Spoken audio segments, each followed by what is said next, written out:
Welcome back to another team season preview where today we sit down and we go over the Hawks. Yes, the team Jev loves to hate. My wizard is in this side. He's got a new number. He's traded out the 34 for the number 5. Primetime wizard. It's a good deep dive. They are a very good side. Interesting schedule, so make sure you wait till you get the back end of the pod. Let us know where you think they're going to finish up this year, but yeah, I think if you are a Hawks fan, you should be pretty excited. So everywhere else, guys, you know where to find us at 100k Sports, Apple, Spotify, YouTube, and of course Instagram. Follow us for everything football this season. We can't wait. Enjoy the show.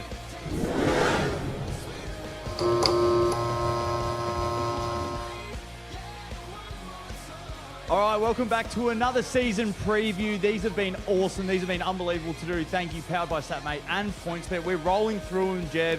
Tonight, I'm very, very excited to do this. We'll be doing the Hawks. Jev, how are you feeling about it? I'm just loving these season previews. We're getting great feedback on them, Das. We've definitely got it now where you do one team, I do the other. We both come in blind of what each other are going to say. We discuss. We've been getting great feedback on them. We've been getting great DMs about if we've been, like, people love the positivity. Everyone loved the Saints. Got some good ones from the Tiger supporters today. Yep. North Melbourne's going to come out soon and might not be as nice, but yeah, I've been loving doing them. Can't wait to hear what you've got to say with teams I don't look at because I'm just locked in on the Giants today. So yeah, it's good stuff, Das. Let's get into the next team. Hang on. Fuck me. Fucking light went out. Hang on 1 second. Wait there.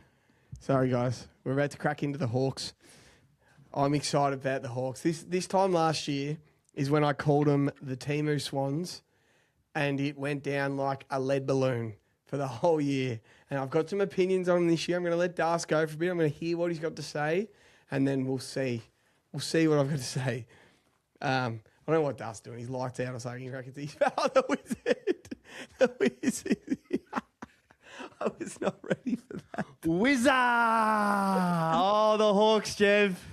We are in for a big show. Oh. Boy. Let's go. Let's get into the Hawks. Tell me about the Hawks. It's currently like 45 degrees in this room, so this is stinging hot. So last year, the Hawks finished 8th with a record of 15-8. They lost convincingly in the prelim, Jev. They got dangered. Essentially, that's what happened. So let's talk about some ins and outs quickly. Jack Dalton, pick 34, who knows? Ollie Greaves, he's the one that no one wanted. So I've got a feeling that he actually might be all right. That's about it for the ins. The outs, Luke Bruce out, retired. Sam Frost, our man, delisted. CJ went to Melbourne. Jai Sarong went to the Swans. And James Warple, as a free agent, went to Geelong, Jev. Yep. So ins and outs, they probably don't spark your interest too much, but oh, no, they definitely do, but yeah, comp A-graders. Well, let's start off with, I think they've got 2. So this is the interesting thing. So John Newcomb, I think, is a competition A-grader. I agree.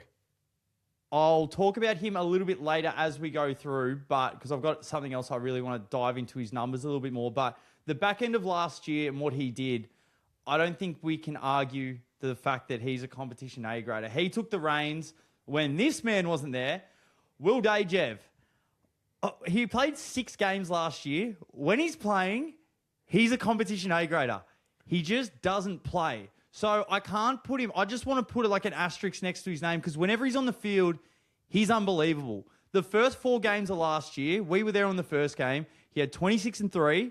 Then he had 16-1 against the Bombers, a bit more quiet. 26 against the Blues. And then 24-1 against the Giants on that away game where he was incredible. He's a freak. He moves so well. He's one of those players that doesn't accumulate like plus 30 touches often, but he's maximum damage from the middle, clearances, can kick goals. So when he's there, every time I see him play, he's a competition A-grade, but he just doesn't play. But can we discuss, because it currently just came out, our man Mitch Cleary tweeted, he's going to miss the first 4 months. Can we discuss, are the Hawks almost better off? Hear me out. Like, how good were they in the back end of last year when he wasn't there?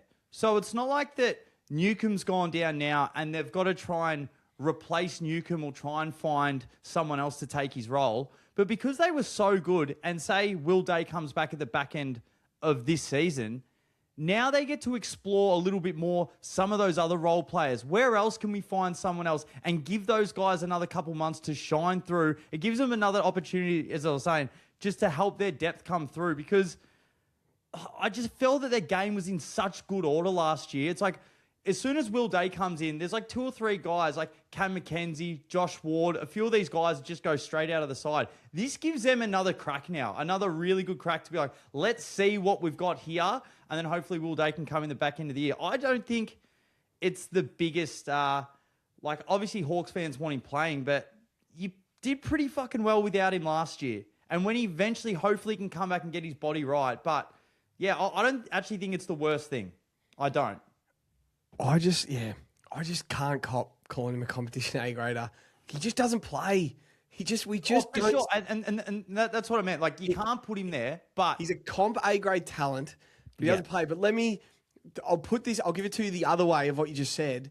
What if Jai Newcomb goes down opening round or round 1, and now you've got no Will Day, no Jai Newcomb, and you haven't really replaced James Warple, and then it's like, righto, Cam McKenzie, Josh Ward and Henry Huswaite, who Hawthorn supporters will tell you is an absolute gun, top 100 player in the comp, have to carry them to the finals for a couple of months. So it's sort of like,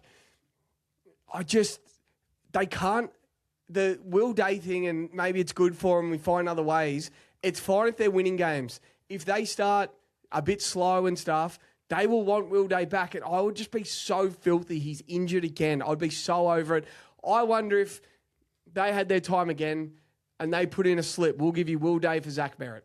Just straight swap. Will Day for Zach Merritt. We can't really trust Will Day's body. Hopefully you guys can get him better at Essendon. We'll take Zach Merritt. I think they're going to, I don't want to go too hard, but they're going to rue not getting that Zach Merritt deal done. Especially when they let James Warple walk, who plays every week in their 23. Now they don't have Zach Merritt and they've already lost Will Day. And it's like, what if Jai Newcomb goes down early? It is dire.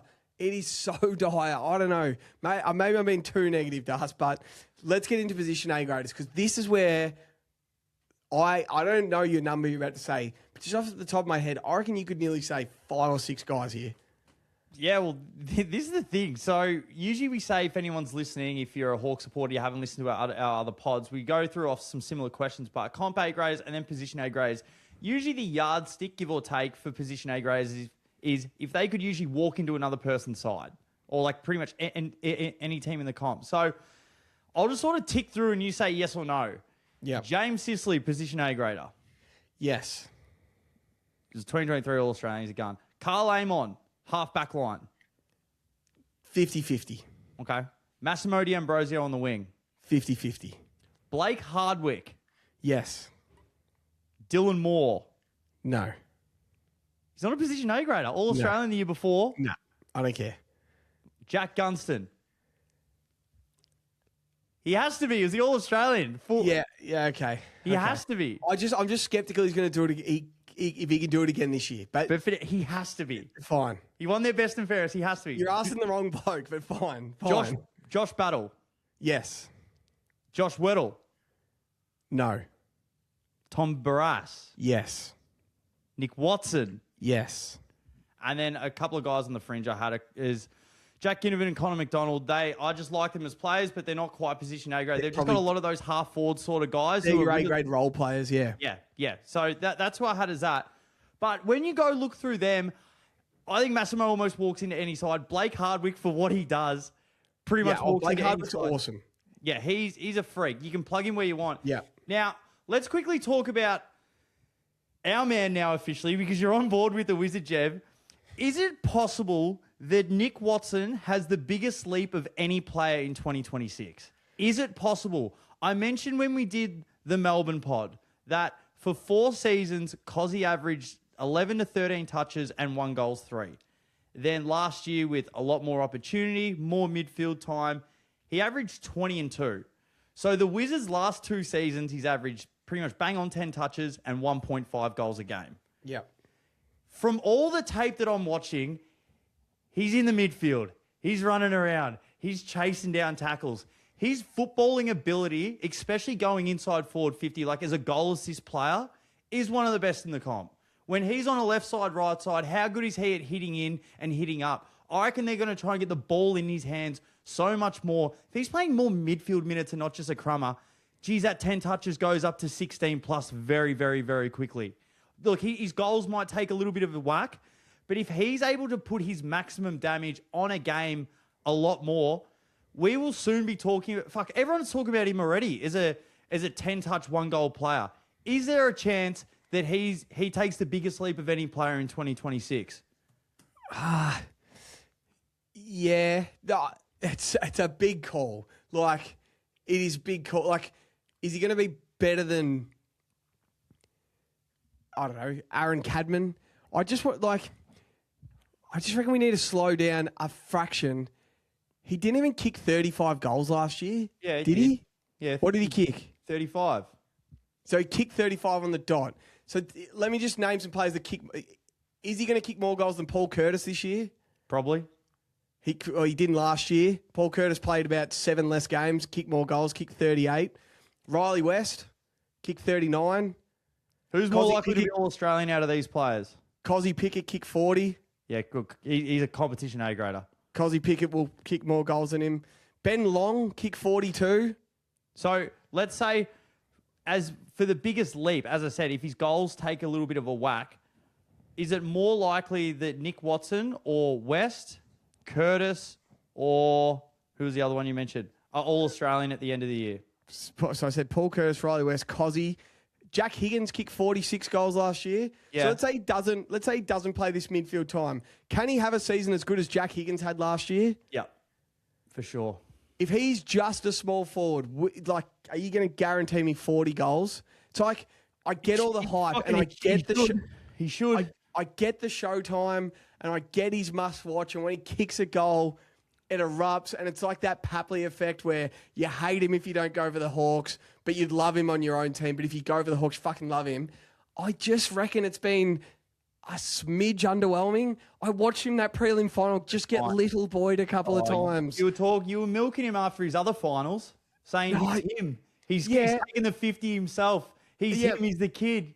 So I want to know if you set the line of 40 or Jev, are you in on the Wiz? Are you with me or are you not? No, Are you with the Wizard in 2026, No, Jev? I'm not. No, I'm not. Sorry, listeners, Jev's not with the Wizard. If the line's 40 and a half goals, We're taking the over? We're taking the over. 40 and a half. We're taking 40. I just want to see it. He's got to have a better season than Cozzy had last year. How many Cozzy kick in total? 40. He kicked 41. Yeah. 40 goals for the Wiz. 40 goals for the Wiz. If you said Cozzy had an unbelievable year last year, I don't think Nick Watson's year was that good last year. Yeah, that's what I mean. So if the Wiz has an unbelievable season, this is 40 plus. Jump on, Jev. Hang on a sec. I'm just looking up one more thing. Jump on. Hawk supporters. This is a Swan supporter, by the way. He just hates your team. If these were Swans players, he'd be milking them. He would. Yeah, maybe. He would. Take the Swans glass off and just rate the player. So you're saying he kicked 35 goals for the year, but he also kicked 4 in the final. So he only kicked 31 goals in the home and away last year.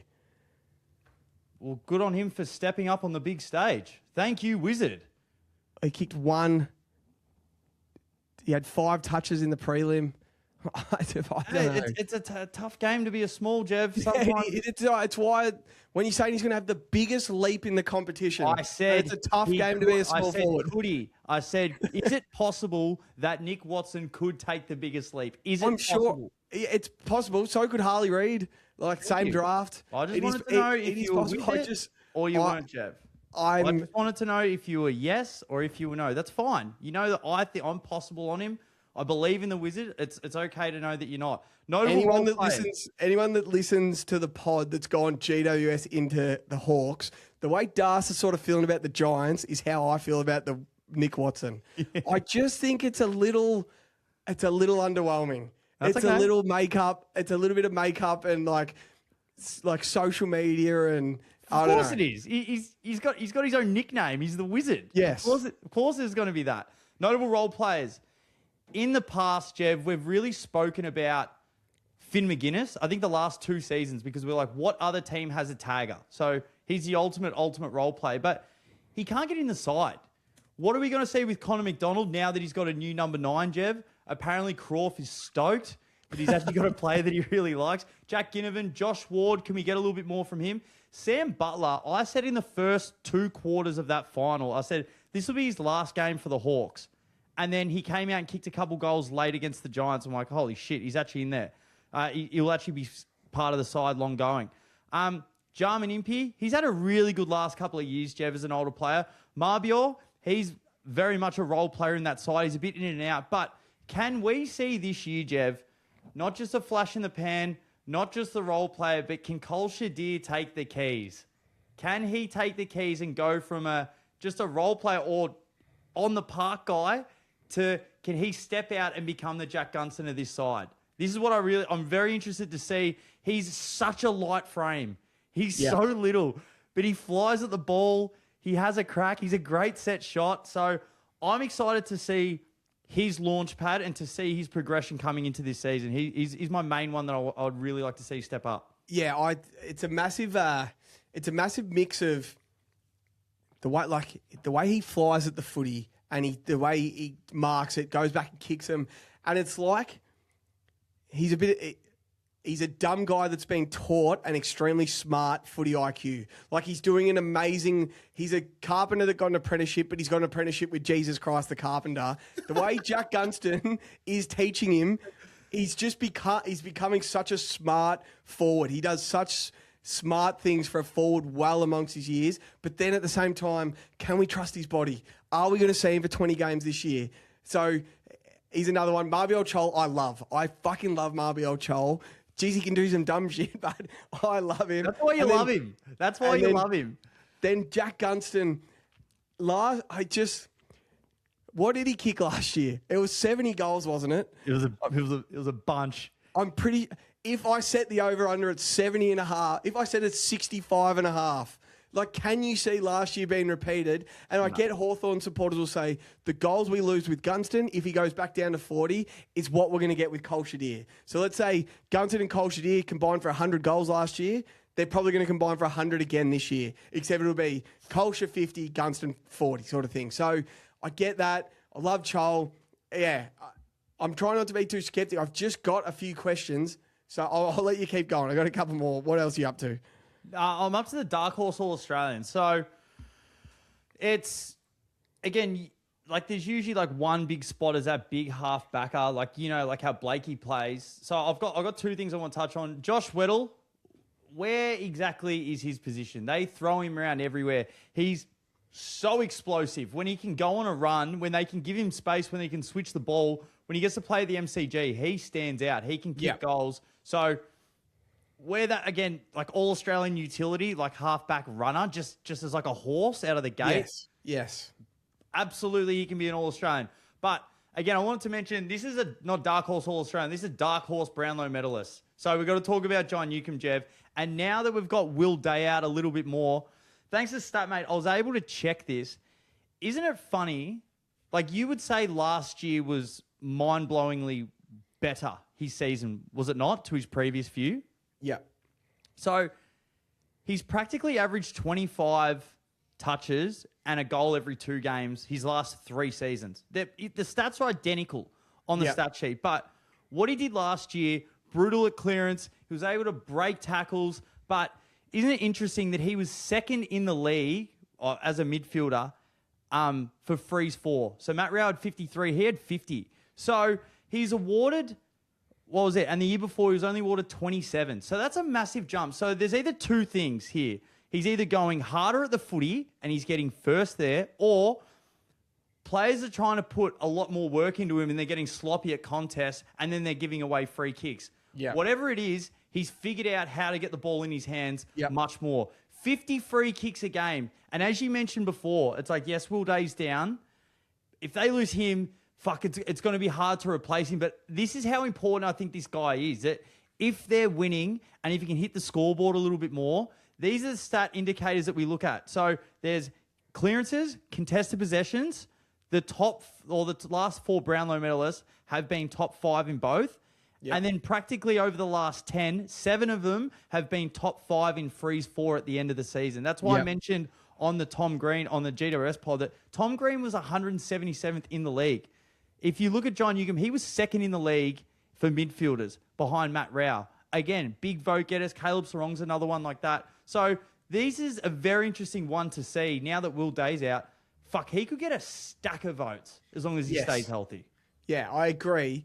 What I do remember about his season last year was he got that little calf niggle and he had a few quiet games in the middle of the year. Remember, he wasn't even getting his 20. I just remember having him the 100K for 20 touches, death taxes, and I swear he wasn't even getting his 20 some weeks. Might have got subbed off a couple of times. He had a couple of down weeks. But then I also do remember he is an all-time finals performer. Like an all-time finals performer.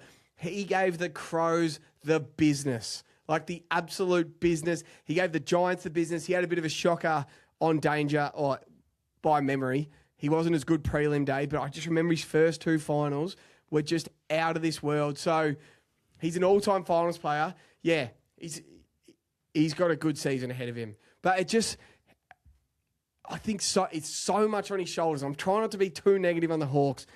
As I said earlier, there's so much on his shoulders. One corky and 1 3-week corky or a little calf, a 4-week calf or something. Like, it could be tears if they don't have Will Day as well. Maybe I'm being too harsh. But yeah, he's a star. He's an absolute star. I feel he's just like he's a bit of butcher's meat. He's cut his teeth in the twos, Jev. He's tough. You know when the other guys have been so used to take AFL players all these long pre-seasons, he's just been one of those guys that's had to be back there like November 1st. I just feel he's hardened. He's tough. Saying this, I hope he doesn't fucking do an injury, but I just feel his tendons. They're just like the Wolverine. He's a tough brick. He looks like a bricky. He's a tough brick shit house. Yeah. He's like a bit of oyster blade to us. A bit of oyster blade. You can have him on the pan, the Barbie, the slow cooker. Your dog loves it. Your family loves it. Everyone loves it. It's good stuff. Everyone loves it. Everyone can afford it. Everyone can get a bit of John Newcombe. Yeah, it's so good. So, coach captain. I'm interested to see what you say. What are you going to say about the coach captain? Oh, let's go the captain first. I like James Sicily. First value is a bit of a hothead. And when you look at him, I just don't think he strikes you as a captain. But he definitely gives the boys an edge. He plays with his heart on his sleeve. I genuinely do find it... I find it a tough one if you're a captain and you're a key defender.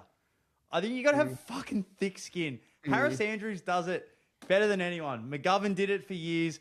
But if you're getting a bath, I think it's tough to associate. It's like, oh, I've got to try and get my game back on track compared to I've got to try and lead the boys, if that makes sense. Like, we had a game one of the Easter Mondays where Jez got a hold of him and it was toys out of the cot a little bit. And, yeah, I just think it's a tough one. But, look, credit to him. They've gone to a lot of final series. And when he's on, you can tell he's instructing people on the field. Like, It's depending on where he's playing, you can see his body language when he's out there. When he's having a shocker, he's fucking real focused on himself. Yeah. But he's a genuine on-field general when he's going. I think he's the type of player that you love that magnet because if you want him to win a game, he's the skipper that can go forward and kick you a goal. Like he can have that on-field leadership. I think as far as like when you look at the most polished captains, I don't think he is, but if you need him to do some stuff on field, he can fucking do it. But as far as it goes coaching wise, me and you love Ross Lyon. I think Sam Mitchell is the best coach in the comp.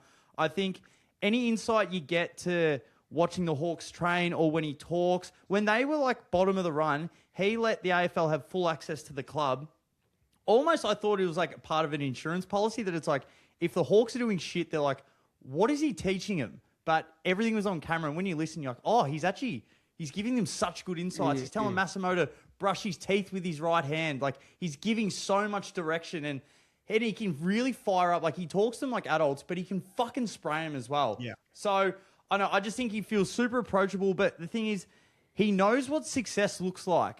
You can argue whether he's got the Brownlow or not from Joe Watson, but he's won multiple flags. He's been tagged in the biggest games. He's played on the best players of the 2000s. He knows what success looks like, and he's carrying it out. And I just feel he's one of those coaches that knows the ins and outs of the game. So I would put him at the top. Like, you can argue 1, 2, or 3. I'd have him at the very top. Again, Sicily's probably not I don't. You might rank him, Jev, at like the 12th best captain. Like I don't know, because they're winning. You got to give him some credit, but yeah, I definitely think they've got the coach. When I think James Sicily, he just gets way too into his own head, don't you reckon? Like when he starts having a shocker, it's like he's an introvert and he sort of shuts it down a little bit, and he's just worried about himself and he's into his own head when you can't be that as a captain.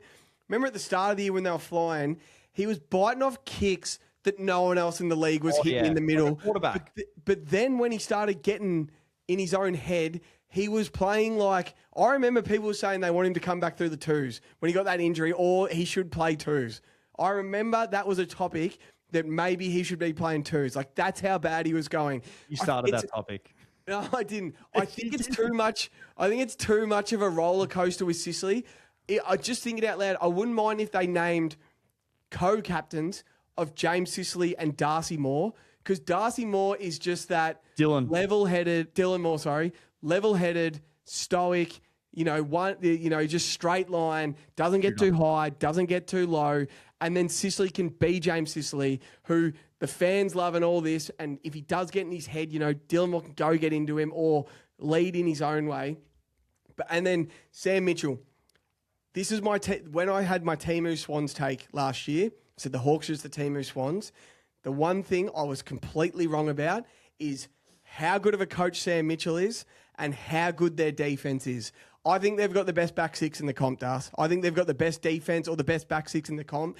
If they're rolling out Hardwick, Barras, Battle, Sicily, Weddle, Amon, Scrimshaw, Impey goes back there. Impey. I think they've got the best defense. I'd take their defense and back six, and I'd nearly take their coach. So like, we're watching their playoffs at the moment, and we're watching the Texans, and it's D'Amico Ryans and that defense. I look at the Hawks and I go, they're going to be good while they've got that coach and a defense that's that good. They're going to be good every year. So that's where I was completely wrong on them last year. Their defense is awesome, and it's going to be awesome again this year. And they're going to be, right up there. It's whether they get Will. It's like the difference between they're going to be in the top 6 or in the top 8, and the flag is whether they've got their guns firing and playing for them in September. Where do we... it's going to be interesting. Like we mentioned the last couple of years, Sam Mitchell says, like, with their half forwards, they want to be further up the ground. They can get 20 disposal, but close enough to goal. They can get 2 goals. We would rank, if we look at midfielders in team midfielders as a group, we would have the Hawks quite low. Yes. We'd both agree. Yes. What do you reckon the plan is? Is it just like...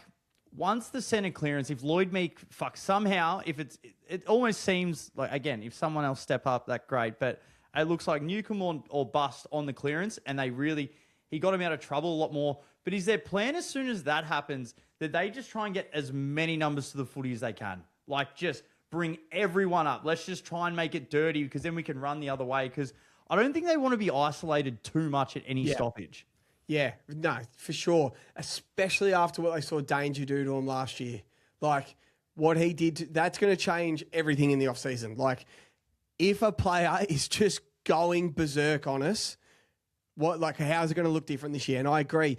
And the thing about it is, so Ginnivan comes up and Connor McDonald comes up and these guys come up and they've got, I swear it's Harry Morrison on one wing and Massimo on the other, and they get around the footy, but they can trust that there are... defense is going to hold up. Like, if they're not winning the clearances, but they've got Blake Hardwick one out on Toby Green, they sort of go, righto, we've bought the numbers around the ball. If they still win the clearance, we trust Blake Hardwick with our life. We trust Tom Barras with our life back there one-on-one. So it's like, it's either to go our way or we trust our defense. So, yeah, it is going to be interesting to see how they do it, for sure.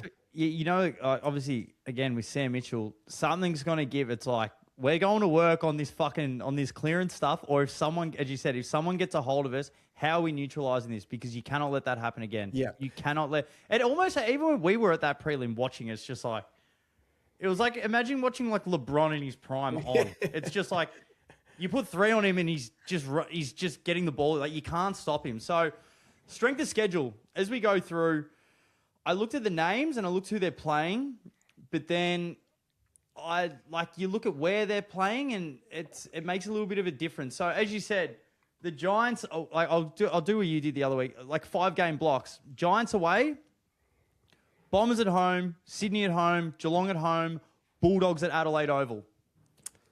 3-2. Would you agree? Again, yeah. And look, it looks like they've neutralised the field really well. So if they get the Swans, Geelong at the MCG, and then they get to take the Bulldogs at Adelaide Oval. Again, the Hawks seem to play there pretty well.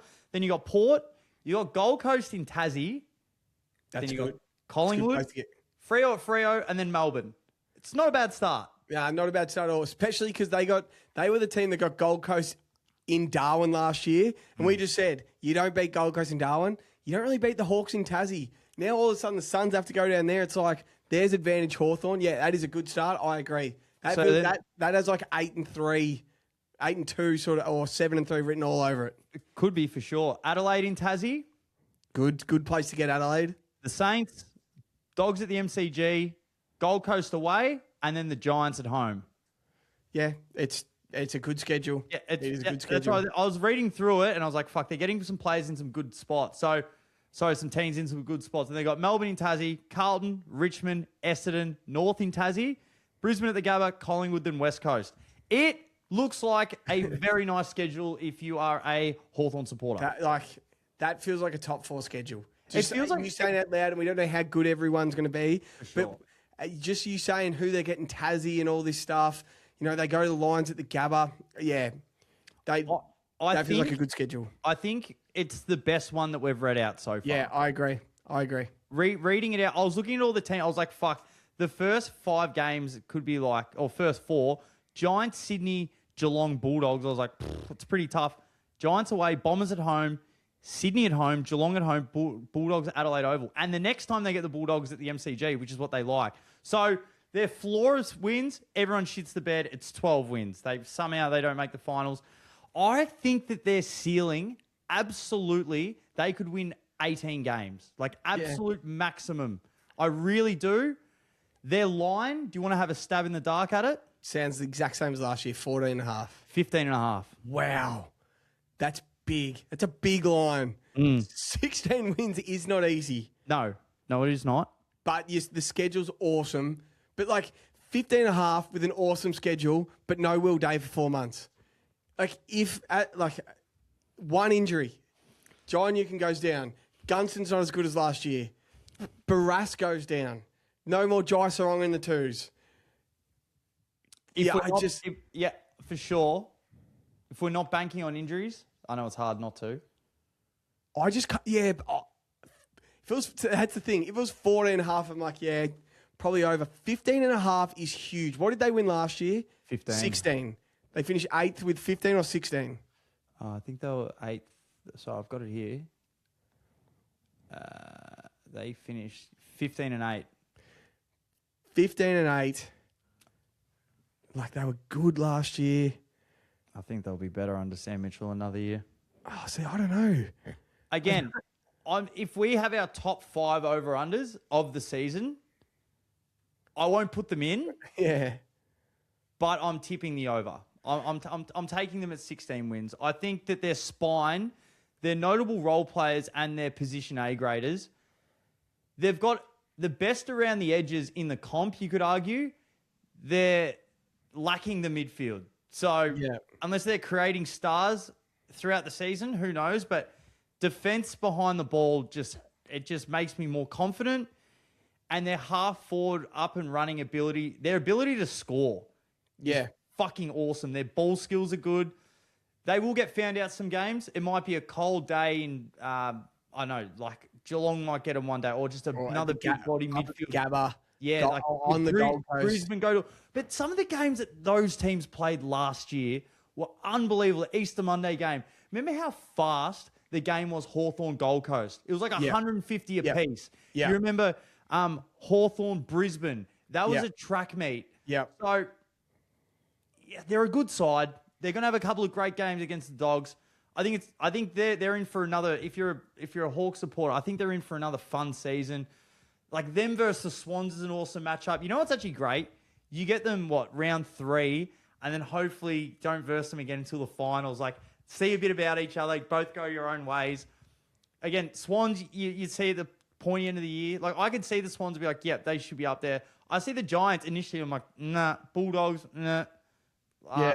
Gold Coast, yes. Hawthorn initially, yes. Adelaide, we haven't got to them, yes. So that's when I look at the teams, that's where I think.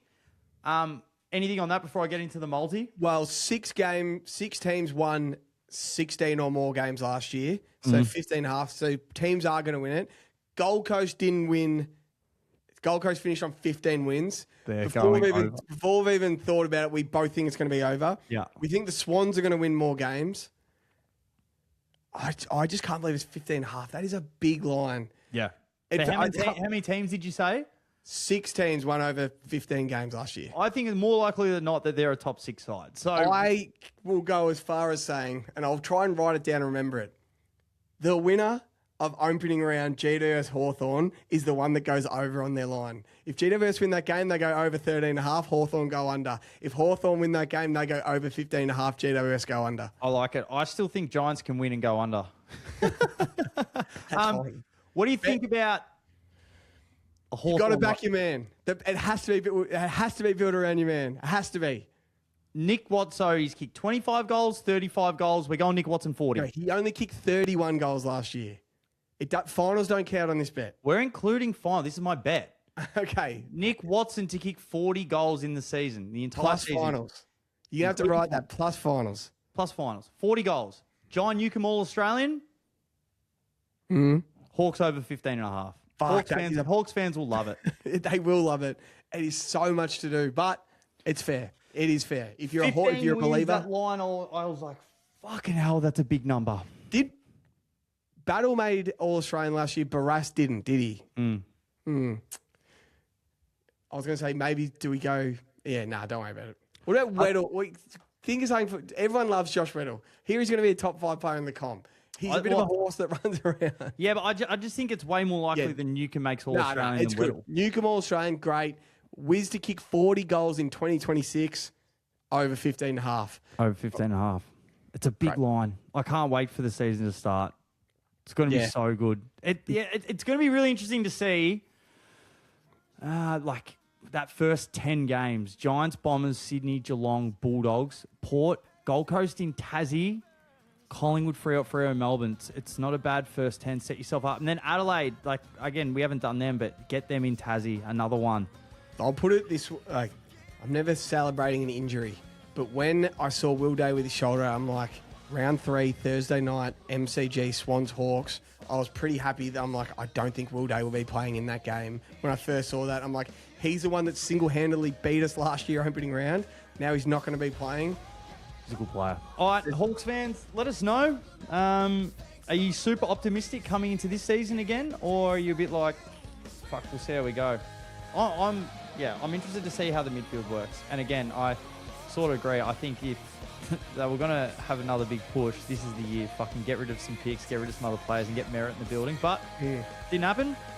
I think it would have been awesome to have Zach Merritt in this side. I feel it would have been a great storyline. But yeah, that's the Hawks. It's been an hour and 5 for this double GWS Hawks. Oh well, it was good teams to talk about. Both exciting. Next one, Gold Coast, Geelong. What am I doing? Gold Coast. Am I? Okay. Yeah. All right, let's go. All right, we'll see you in the next one. What are you prepared to lose today? For free and confidential support, call the number on the screen or visit the website.